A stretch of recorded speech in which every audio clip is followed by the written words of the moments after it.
नमस्कार dear students, आज का हमारा टॉपिक है कंटिन्यूटी। तो चलिए देखते हैं कंटिन्यूटी क्या होती है, किस तरीके से हमको इस पे क्वेश्चन सॉल्व करना है। तो देखिए, first of all continuity topic start करने से पहले मैं आपको बता देता हूं, ये कैलकुलस का हमारा फर्स्ट टॉपिक है, chapter 5। The title is continuity and differentiability. तो एक्सरसाइज जो 5.1 है उसमें कंटिन्यूटी टॉपिक है। तो कंटिन्यूटी क्या होती है, या फिर कंटिन्यूअस फंक्शन किस तरीके से होते हैं, या किसी भी फंक्शन की डिसकंटिन्यूटी क्या होती है, सबसे पहले तो हम वही समझ लेते हैं। तो आप जरा ध्यान से सुनते चलिए। कंटिन्यूटी देखिए, फॉर एग्जांपल मेरे पास एक कोई फंक्शन है f(x). जैसा कि आप लोग सभी जानते हैं कि हर एक फंक्शन का हम ग्राफ प्लॉट कर सकते हैं। तो कंटिन्यूअस फंक्शन कौन सा कहलाएगा, पहले तो यही देखते हैं। तो फॉर एग्जांपल मेरे पास कोई फंक्शन है f(x), ये लीनियर फंक्शन हो सकता है, पॉलिनोमियल फंक्शन हो सकता है, क्यूबिक हो सकता है, क्वाड्रेटिक हो सकता है, एक्सपोनेंशियल, कोई भी फंक्शन हो सकता है। अगर इस फंक्शन का मैं ग्राफ प्लॉट करता हूं, अगर इस फंक्शन का मैं ग्राफ प्लॉट करता हूं, तो ग्राफ प्लॉट करते समय पॉइंट से पॉइंट्स मिलते चले। मींस जब ग्राफ प्लॉट करूं, तो जब मैं ग्राफ प्लॉट करने के लिए पेपर पर अपना पेन रखूंगा, तो पॉइंट से पॉइंट्स कंटिन्यूअसली मिलते चलेंगे। मींस ग्राफ प्लॉट करते समय मेरे को पेपर से पेन को हटाने की कोई जरूरत नहीं पड़ी। मींस पॉइंट से पॉइंट्स मिलते आ रहे थे। अगर एक पॉइंट के बाद कोई पॉइंट छूटता और नेक्स्ट पॉइंट आता, तो मेरे को पॉइंट से नेक्स्ट पॉइंट जाने के लिए पेन हटाना पड़ता। तो ऐसी कंडीशन में फंक्शन हमारा हो जाता डिसकंटिन्यूअस। लेकिन जब हम ग्राफ प्लॉट करते हैं और कंटिन्यूअसली उसका ग्राफ प्लॉट होता जाता है, ऐसी कंडीशन में हम फंक्शन को बोलते हैं कंटिन्यूअस फंक्शन। तो कंटिन्यूअस फंक्शन तो आपको समझ में आ गया। अब कंटिन्यूटी है क्या? एक्चुअली कंटिन्यूटी क्या है, जब किसी भी फंक्शन का हम ग्राफ प्लॉट करते हैं, तो डिफरेंट पॉइंट्स पर फंक्शन में डिफरेंट पॉइंट्स आप डोमेन के सब्स्टिट्यूट करेंगे, तो डिफरेंट आपके आंसर्स आएंगे। अब कुछ पॉइंट्स ऐसे भी सब्स्टिट्यूट होंगे जिन पर फंक्शन का ग्राफ जब हम प्लॉट करेंगे तो कोई पॉइंट नहीं आएगा या फिर वो छूट जाएगा। मींस फॉर एग्जांपल यहां से मैंने ये पॉइंट्स हटा दिए, मींस जब फंक्शन का ग्राफ प्लॉट किया तो यहां तक आया, फिर कुछ पॉइंट्स पर ये छूट गया, फिर यहां से ग्राफ प्लॉट होना स्टार्ट हुआ। तो ये जो पॉइंट्स हैं जहां पर ये पॉइंट्स लैग कर गए, मींस ग्राफ बनाने में ये पॉइंट्स छूट गए, ये सारे पॉइंट्स इस फंक्शन के डिसकंटिन्यूटी के पॉइंट्स होंगे। और जिन सारे पॉइंट्स पर ये ग्राफ कंटिन्यूअसली प्लॉट हो रहा है, ये फंक्शन के कंटिन्यूटी के पॉइंट्स कहलाएंगे। तो आई होप मैं समझता हूं आपको कंटिन्यूटी की डेफिनेशन समझ में आ गई कि कंटिन्यूटी क्या होती है, कंटिन्यूअस फंक्शन क्या होते हैं। चलिए अब हम नेक्स्ट देखते हैं कि कंटिन्यूटी, एक्चुअली ये वर्ड्स में तो हमको समझ में आ गया कंटिन्यूटी क्या है, कंटिन्यूअस फंक्शन क्या है। बट जब मैथमेटिकली हम क्वेश्चन सॉल्व करेंगे तो कंटिन्यूअस फंक्शन किस तरीके से शो करेंगे, या फिर किसी भी पॉइंट की कंटिन्यूटी किस तरीके से हम चेक करेंगे। तो चलिए देखते हैं। कंटिन्यूटी किसी भी पॉइंट पर किसी भी फंक्शन की फाइंड करने के लिए हमारा फॉर्मूला होता है limit of the function, means limit x tends to c। देखिए मैंने यहाँ पे फंक्शन लिया f(x) और एक पॉइंट लिया मैंने इसके डोमेन का c पॉइंट पर f(x) फंक्शन की मैं कंटिन्यूटी चेक कर रहा हूं। मींस c पॉइंट पर फंक्शन हमारा कंटिन्यूअस है या फिर नहीं। तो करना क्या पड़ेगा, limit x tends to c f(x), means function f(x) की x पॉइंट पर लिमिट और c पॉइंट पर फंक्शन की वैल्यू। अगर ये दोनों आंसर्स मेरे सेम आते हैं, means function is continuous at point c। तो आई होप समझ में आ गया। मींस कोई भी फंक्शन कंटिन्यूअस किसी भी पॉइंट पर कब होता है, जब उस पॉइंट पर फंक्शन की लिमिट और फंक्शन की उस पॉइंट पर वैल्यू दोनों क्या आते हैं, हमारे सेम आते हैं। तो हमारा फंक्शन क्या कहलाता है, कंटिन्यूअस फंक्शन कहलाता है। देखिए यहां पे लिखा है मैंने limit x tends to c f(x). 11th class में आप लोगों ने पहले से ही पढ़ा हुआ है। लिमिट दो तरीके से फाइंड, मतलब दो लिमिट्स होती है किसी भी पॉइंट पर, एक लेफ्ट हैंड लिमिट और एक ये राइट हैंड लिमिट। जब लेफ्ट हैंड लिमिट और राइट हैंड लिमिट एग्जिस्ट करती है, मतलब सेम आती है, तो फंक्शन की लिमिट एग्जिस्ट करती है। मींस यहाँ पे ये limit x tends to c f(x) मैंने लिखा हुआ है, यहाँ पर फंक्शन की लेफ्ट लिमिट भी है और राइट लिमिट भी है। तो अगर इसी फॉर्मूले को हम थोड़ा सा और एक्सपेंड करके लिखें तो क्या लिख सकते हैं, limit x tends to c negative fx। अब ये क्या है, limit x tends to c negative fx, ये कहलाती है हमारी लेफ्ट हैंड लिमिट। तो left hand limit of the function must be equal to the value of function at c and must be equal to the limit x tends to c positive fx। तो ये c positive क्या है, हमारी right hand limit. तो कोई भी function को continuous prove करने के लिए आप ये भी लिख सकते हैं, limit of the function at point c and value of the function at point c, अगर दोनों सेम आते हैं तो फंक्शन कैसा होता है, हमारा कंटिन्यूअस होता है। या फिर left hand limit of the function must be equal to right hand limit of the function must be equal to the value of the function at that point। तो इस तरीके से हमको क्वेश्चन सॉल्व करना है। किसी भी फंक्शन की किसी भी पॉइंट पे हम कंटिन्यूटी बता सकते हैं या फिर चेक कर सकते हैं, और ये भी पता कर सकते हैं कि इस पॉइंट पर हमारा फंक्शन कंटिन्यूअस है या फिर डिसकंटिन्यूअस है, या फिर वो पॉइंट डिसकंटिन्यूटी का पॉइंट है। तो देखिए, आपने ऑलरेडी पहले से ही पढ़ा हुआ है फंक्शंस के बारे में, और डिफरेंट काइंड्स ऑफ फंक्शन भी पढ़े हैं, जो कि 11वीं क्लास का टॉपिक है। बहुत सारे फंक्शंस आपने पढ़े हैं। बट मैं पहले आपको थोड़ा सा ये बताना चाहूंगा कि आप जब यहाँ पर लिमिट यूज हो रही है तो लिमिट के आपने 11वीं क्लास में जो फॉर्मूले पढ़ रखे हैं, जो भी उसको लिमिट को सॉल्व करने के मेथड्स होते हैं, उनको अच्छी तरीके से एक बार देख लें ताकि एक्सरसाइज सॉल्व करने में कोई भी प्रॉब्लम ना हो। तो अभी हम देखते हैं कुछ ऐसे फंक्शंस हैं जो हर एक रियल नंबर के लिए, means for all real number everywhere they are continuous. तो वन बाय वन हम सारे फंक्शंस को देखते हैं, वो हमारे फंक्शंस क्या है। तो पहला फंक्शन लिया मैंने, फर्स्ट फंक्शन आइडेंटिटी फंक्शन। तो आपका ये फंक्शंस का रिवीजन भी हो जाएगा कि फंक्शन कौन सा किस तरीके से लिखा जाता है। फर्स्ट फंक्शन है आइडेंटिटी फंक्शन। आइडेंटिटी फंक्शन को किस तरीके से लिखा जाता है, fx is equal to x। ठीक है, तो fx is equal to x, ये हमारा आइडेंटिटी फंक्शन है। Identity function is continuous everywhere, means सभी रियल नंबर्स के लिए आइडेंटिटी फंक्शन क्या होता है, कंटिन्यूअस होता है।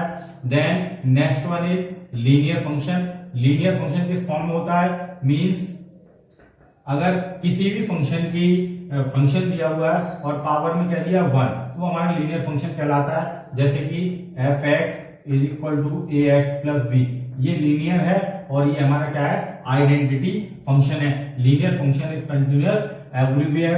ठीक है, ये फंक्शन भी सभी पॉइंट्स के लिए कंटिन्यूअस है। कौन सा, आइडेंटिटी फंक्शन। लीनियर फंक्शन भी हमारा कंटिन्यूअस है सभी रियल नंबर्स के लिए। चलिए हम थर्ड देखते हैं, polynomial function.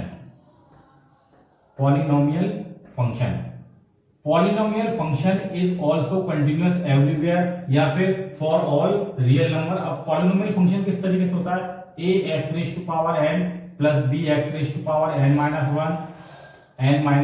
1 plus dot dot dot dot plus c। ठीक है, ये हमारा कौन सा फंक्शन है, पॉलिनोमियल फंक्शन। पॉलिनोमियल फंक्शन में एक्चुअली क्या होता है, हम n को रिप्रेजेंट नहीं करते कि कितनी पावर है। अगर पावर 1 है तो लीनियर आ जाता है, पावर 2 है तो क्वाड्रेटिक हो जाएगा, 3 के लिए क्यूबिक हो जाएगा, और पॉलिनोमियल के लिए n से रिप्रेजेंट कर दिया। तो every polynomial function is also continuous for all real number या फिर एवरीवेयर। देखिए नेक्स्ट फोर्थ देखते हैं हमारा sine function. Sine function already आप जानते हैं, साइन फंक्शन कौन सा फंक्शन होता है, हमारा ट्रिग्नोमेट्रिक फंक्शन होता है। साइन फंक्शन को जनरली आप किस तरीके से लिखते हो, fx is equal to sine x। तो fx is equal to sine x। Sine function is also continuous everywhere या for all real number. Next देखते हैं फिफ्थ है हमारा कोसाइन फंक्शन। कोसाइन फंक्शन को जनरली आप जानते हैं fx is equal to cos x। cos x आपने देखा है। तो साइन फंक्शन और कोसाइन फंक्शन दोनों हमारे कैसे होते हैं, ट्रिग्नोमेट्रिक फंक्शन होते हैं। And sine function and cosine function is also continuous everywhere, means for all real number. चलिए नेक्स्ट देखते हैं हम, आइडेंटिटी हो गया, लीनियर हो गया, पॉलिनोमियल हो गया, साइन हो गया, कोसाइन हो गया। नेक्स्ट हमारा कांस्टेंट फंक्शन।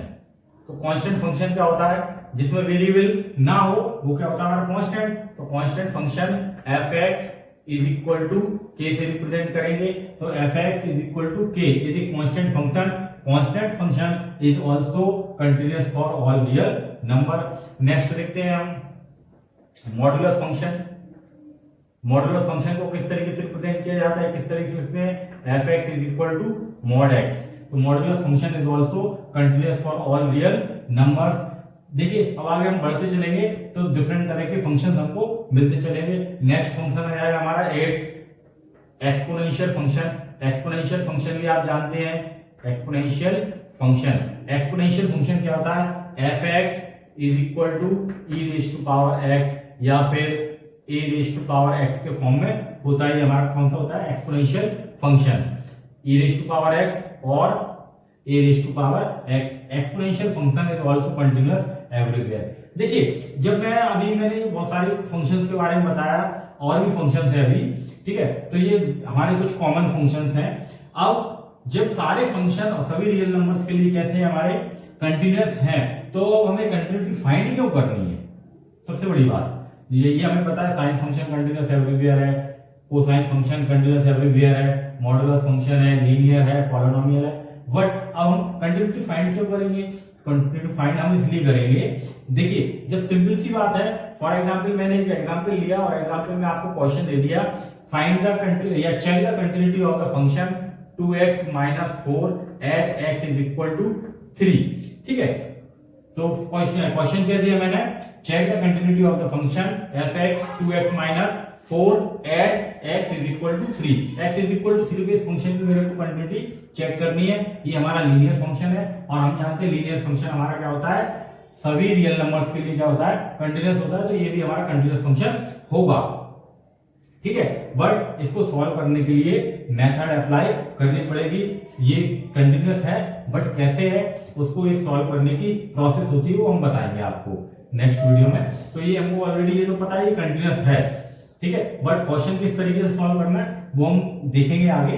तो ये बात आपको समझ में आ गई, ठीक है। अब कभी कभी क्या होता है, कोई भी फंक्शन हमें दो फंक्शन के फॉर्म में दे देते हैं, जैसे कि for example fx is equal to एक फंक्शन दिया मैंने sin x and second function दिया 2x + 3, ठीक है।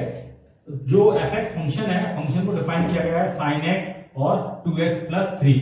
अब एक पॉइंट है हमारा x is less than 2, means x is less than 2 के लिए हमको क्या लेना है, sin x, और x is greater than is equal to 2 के लिए क्या लेना है, 2x + 3, ठीक है। तो ये एग्जांपल लिखा है, एक्चुअली क्या है, साइन है, यहाँ पे एंगल में है, तो इसको अपन डिग्री में ले सकते हैं।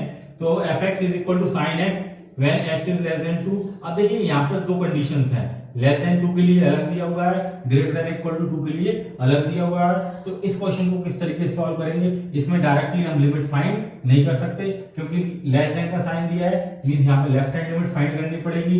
ये ग्रेटर देन का साइन दिया है, तो ये फंक्शन हमारे लिए राइट हैंड लिमिट के लिए होगा, और यहाँ पे इक्वल का साइन दिया हुआ है, मींस इसी फंक्शन में आप x is equal to 2 substitute करेंगे। अगर यहाँ पर इस कंडीशन में left hand limit, right hand limit और फंक्शन की वैल्यू क्या आती है, सेम, तो ये टोटल फंक्शन fx जो दिया हुआ है वो हमारा कंटीन्यूअस फंक्शन होगा। चलिए एक एग्जांपल और लिखते हैं हम, जैसे लिखा fx is equal to 2x - 3 and x² + 4 when x is less than is equal to 3 and when x is greater than is equal to 3, means fx जो फंक्शन डिफाइन किया गया है, मेरे को वैल्यू लेनी है 2x - 3 कब, जब x less than is equal to 2 है, और फंक्शन की वैल्यू x² + 4 कब लूंगा, जब फंक्शन x² + 4 कब लूंगा, जब x इज ग्रेटर देन 3 है। तो देखिए इस फंक्शन की हमको x इज इक्वल टू 3 पे कंटिन्यूटी चेक करनी है। अब एक सिंपल सी बात बताता हूं मैं आपको कि यहाँ पर इस पूरे फंक्शन के बारे में बात करें हम, तो देखिए less than is equal to 3 means एक नंबर लाइन बनाई मैंने, ये मेरा पॉइंट रहा 3, और इस साइड 3 से सारे छोटे नंबर होंगे और यहाँ 3 से सारे बड़े नंबर होंगे। तो देखिए लेस देन इक्वल टू 3 के लिए फंक्शन क्या दिया है, 2x - 3, और ग्रेटर देन के लिए फंक्शन क्या दिया है, x² + 4। अच्छे से समझना ये कंसेप्ट। तो देखिए यहाँ पर जो कंडीशन दी हुई है, कंडीशन के अकॉर्डिंग मैंने ये नंबर लाइन पे लिखा। अब x is less than is equal to 3 के लिए फंक्शन दिया 2x - 3, ये 2x माइनस 3 हमारा लीनियर फंक्शन है और हम जानते हैं लीनियर फंक्शन कैसा होता है, कंटिन्यूअस। तो less than 3 less than is equal to 3 के लिए 2x माइनस 3 है, मींस ये यहाँ पर सारे पॉइंट्स पर 2x माइनस 3 कैसा है, कंटिन्यूअस। और greater than is equal to 3 के लिए क्या दिया, x स्क्वायर प्लस 4, तो greater than is equal to greater than 3 के लिए x स्क्वायर प्लस 4 दिया हुआ, तो ये फंक्शन यहाँ पे भी कंटिन्यूअस है, मींस दोनों जगह भी फंक्शन क्या है, कंटिन्यूअस। सिर्फ इस फंक्शन में एक ही पॉइंट बचता है 3, जिस पर ये इसकी कंटिन्यूटी हमको चेक करनी है।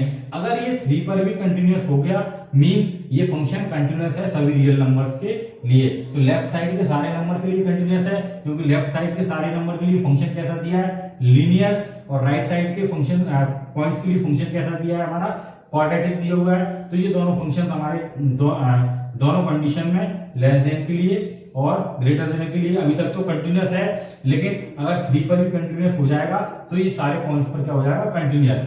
तो आपको क्वेश्चन इस तरीके से भी पूछ सकते हैं, find the point of discontinuity. अब इसका हमको डिसकंटिन्यूटी का पॉइंट फाइंड करना है। तो देखिए हम जानते हैं यहाँ पर तो कोई डिसकंटिन्यूटी का पॉइंट नहीं है, यहाँ पर भी कोई डिसकंटिन्यूटी का पॉइंट नहीं है, बस एक ही पॉइंट बच रहा है 3, जिस पर फंक्शन डिसकंटिन्यूअस हो सकता है। तो इसी पॉइंट पे के हम चेक करेंगे, क्योंकि लेफ्ट साइड के लिए और राइट साइड के लिए फंक्शन ऑलरेडी क्या है, हमारा कंटिन्यूअस है।